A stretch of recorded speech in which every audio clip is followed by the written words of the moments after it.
how to strengthen your core with the dead bug exercise.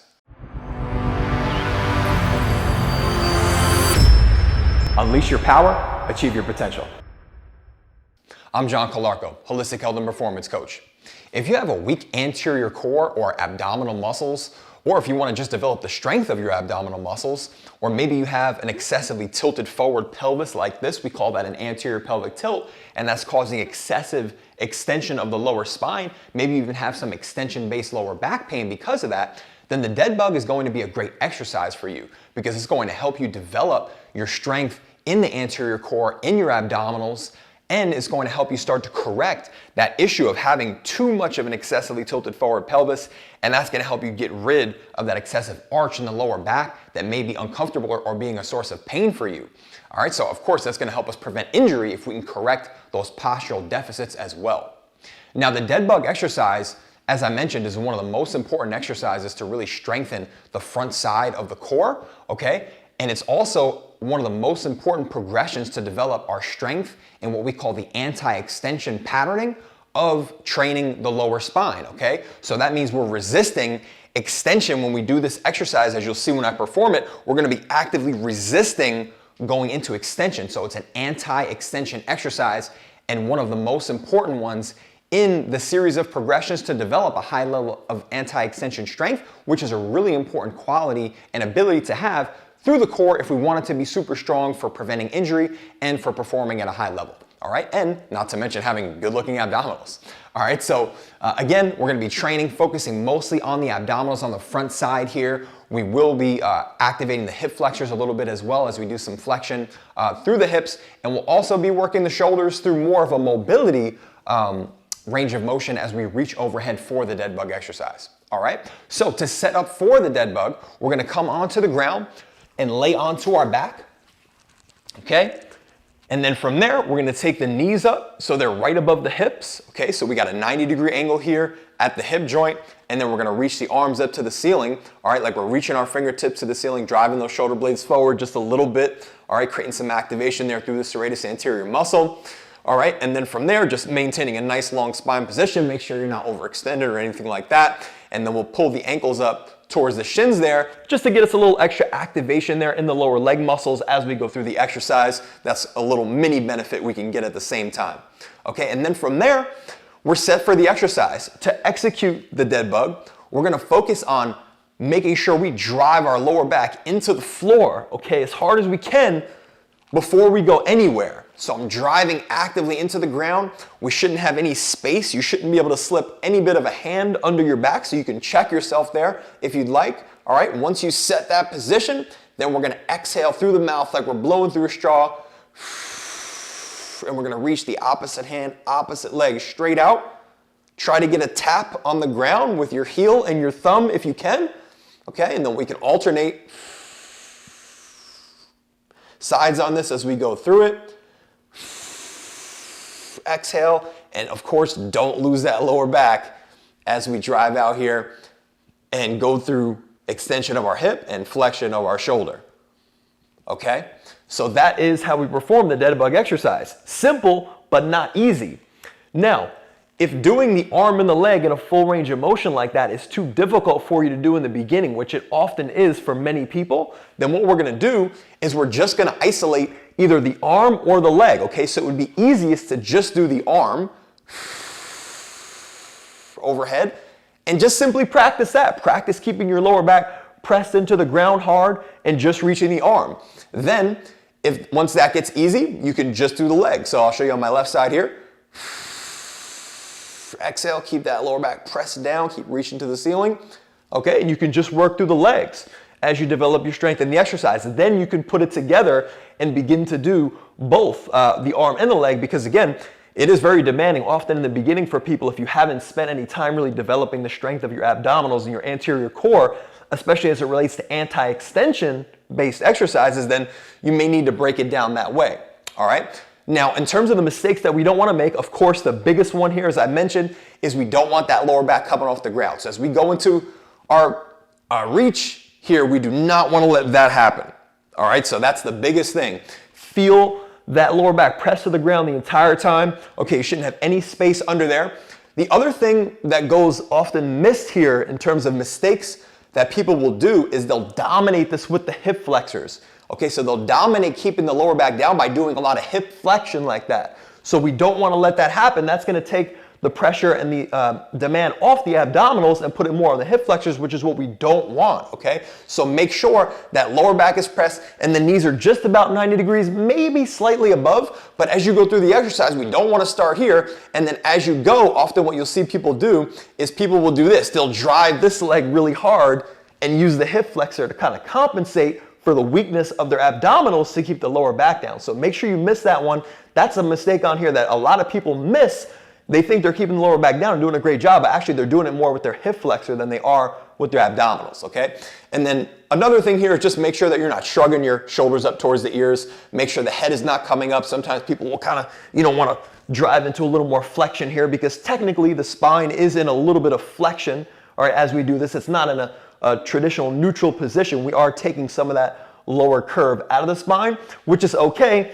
And that's actually what we're trying to do here because we're trying to correct an overextension of the spine by going into a flexion moment there and having that position counterbalance the overextension, all right? So that's how we really start to engage the true rectus abdominis, abdominal muscles on the front side of the core a little bit more than the deeper core muscles like those internal obliques and the transverse abdominis that are more responsible for just core stability based exercises where we're holding that neutral spine and maintaining it, like many exercises I've shown you in the past, like the bird dog exercise. Even when we're just maintaining our neutral spine, say if we're practicing our hip hinges, all right, we're working more of the deeper, core stabilizers to keep the neutral spine. And again, here we're working those core stabilizers deep, and now we're starting to work more of the true abs on the front side of the core, that rectus abdominis muscle, okay? So those are the mistakes that you definitely want to avoid.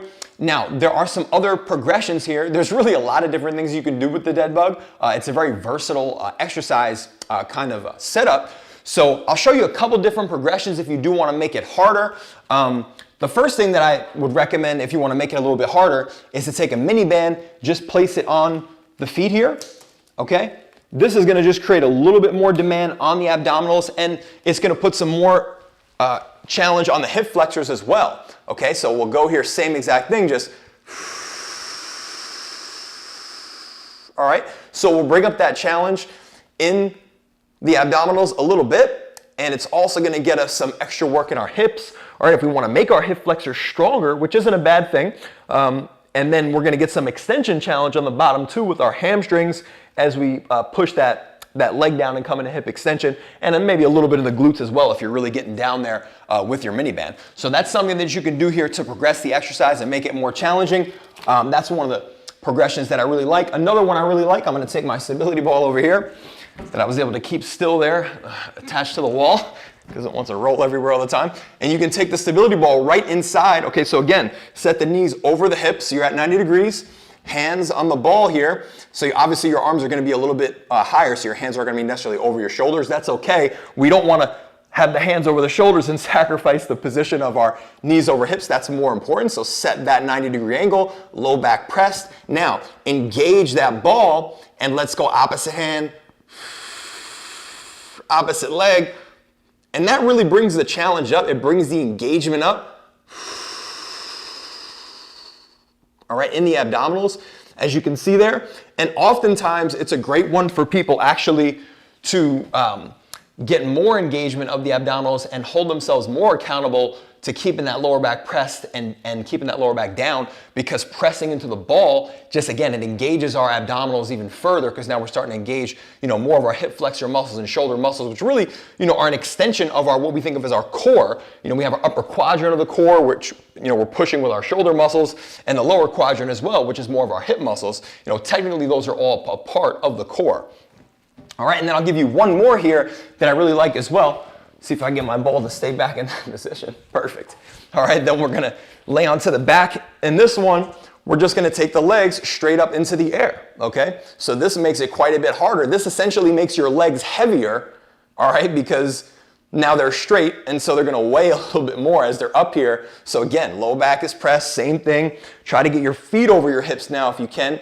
All right, of course, this one requires a bit more mobility.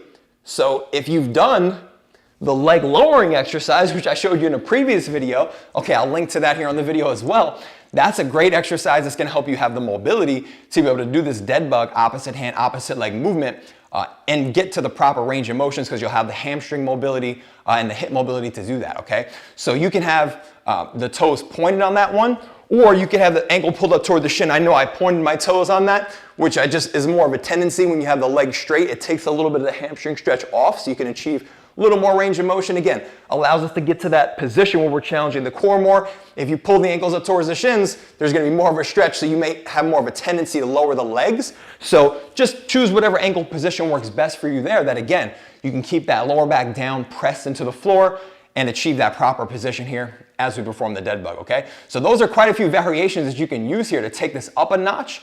Again, the dead bug is such a versatile exercise that you can use for, really all throughout your journey as you're developing your strength of your core. It's an exercise where you can continually make more challenging by adding different things, as I just showed you here.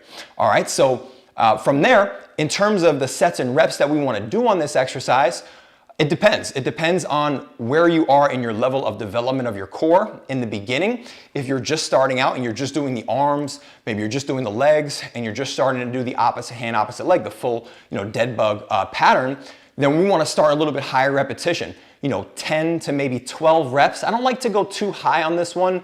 You could go up to 15 reps and whatnot, as long as you can maintain perfect technique.